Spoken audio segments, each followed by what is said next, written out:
Antud videoloengu eesmärk on tutvustada päästejuhiseid keemiaõnnetustel. Õppevideo õpiväljundiks on vaataja teab, milline on päkke struktuur, kuidas sellest infot leida ning päkke ohuala ja ohukaardi mõistet. Päket on olemas kahes versioonis. Antud videos me kasutame PDF-versiooni, aga Päästeametis, igas põhiautos ja päästekomandos on olemas ka paberversioon samast dokumendist. Lehekülje numbrid nendel võivad olla erinevad. Esmalt siis tuleks avada PDF-versioon näiteks Adobe programmis ja siit saame siis ka kohe panna selle endale sobivaks kirja suuruseks, et seda siis lugeda. Kohe tiitellehel on 2 hüperlinki. Hüperlingid päkkes on kõik sinise värviga ja nendele klikkides siis on võimalik selles mahukas dokumendis liikuda kiiresti edasi ja tagasi. Ja tiitellehel on sellepärast need 2 linki välja toodud, et enamasti me teame ohtlike aine nimetust või ÜRO numbrit, kui me sündmusele peame reageerima. Hetkel ma loenditesse ei lähe, vaid tutvustan sisukorda. Oluline on näha, et versiooni number, mis aasta versiooniga on tegemist, on siis üleval paremal servas ja ka paberversioonil on siis need lehed vahetatavad ja on võimalik siis seda versiooni uuendada.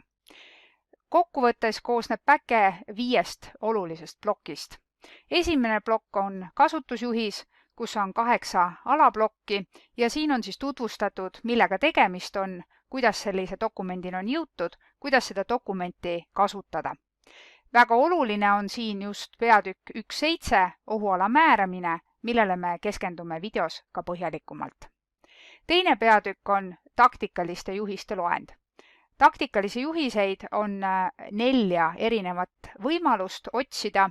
Esimene neist on tähestikuline loend ja viimane on ÜRO number ja nendele peatükkidele oligi hüperlink ka tiitellehel toodud. Lisaks sellele on võimalik taktikalisi juhiseid otsida kemikaalide ÜRO ohtlike ainete klasside kaupa ja kemikaalide ohutunnusnumbrite järgi. Päkke kõige olulisem osa on taktikalised juhised.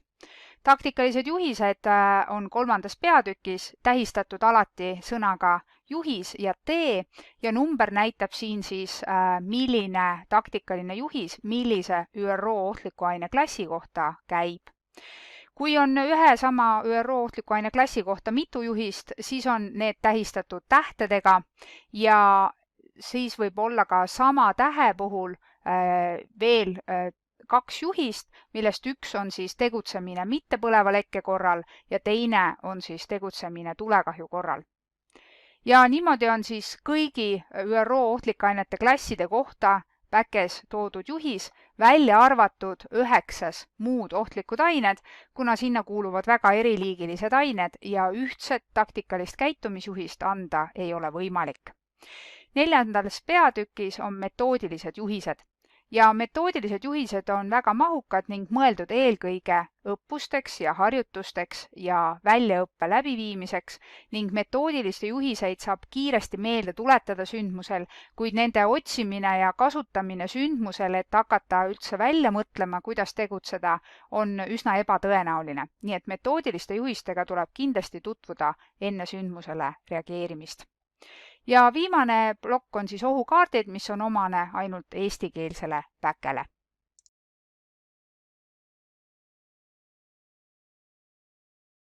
Paberkandjal ja elektroonilise päke kasutamine on mõnevõrra erinev.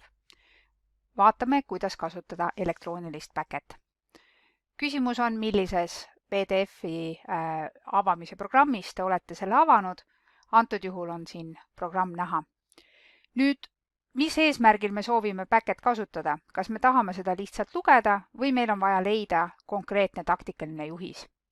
Praegu tutvustan, kuidas leida kõige kiiremini taktikaline juhis, kui tegemist on näiteks ammoniaagilekkega.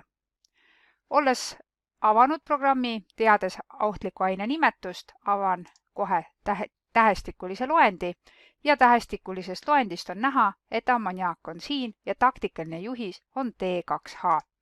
Klikkides sellele on võimalik näha taktikalist juhist, selle aine ohuala ja ohutegureid, individuaalseid kaitsevahendeid, vahendeid ning meetodid, mis on alati siis päkkes 14 punkti, mida on siis täpsustatud.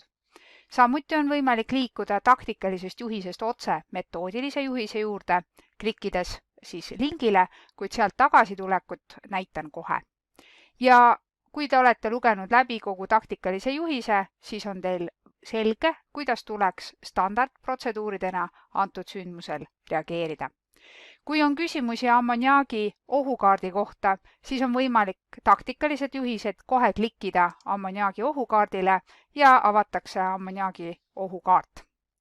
Siin on võimalik vaadata, mida ohulaused ja hoiatuslaused tähendavad, kasutades sellekski hüperlinke. Kui olete kogu info omandanud, mida teil vaja oli siit, siis on võimalik liikuda tagasi hüperlinki kasutades taktikalisse juhisesse. Kui olete läinud metoodilisse juhisesse, näiteks avan siis luure tegemise metoodilise juhise, siis siit ei ole nii lihtne tagasi saada, kuna metoodilistest juhistest ei ole tehtud tagasilinke. Sellisel juhul tuleks võtta ülevalt View, Page Navigation ja Previous View. Previous View viib teid tagasi sellele lehele, kus te olite just hetk tagasi.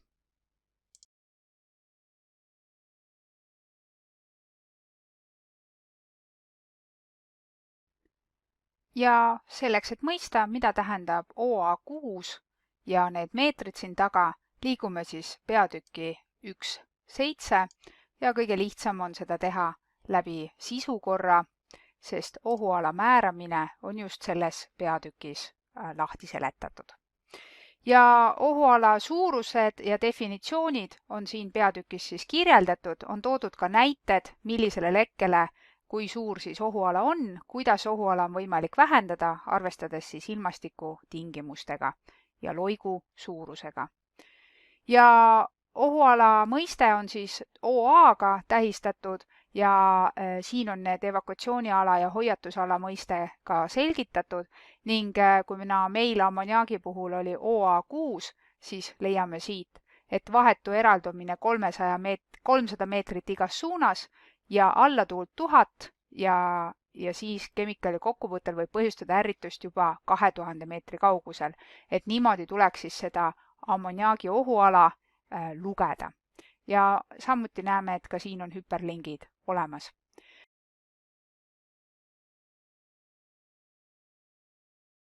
Arvata võib, et tahetakse otsida informatsiooni kasutades Ctrl+F nuppu, kuid Ctrl+F nupuga päkkest info leidmine võib olla ajakulukam kui see, et te teate päkke struktuuri ja saate klikkides hüperlinkidele kiiresti leida selle info, mida teil just vaja läheb.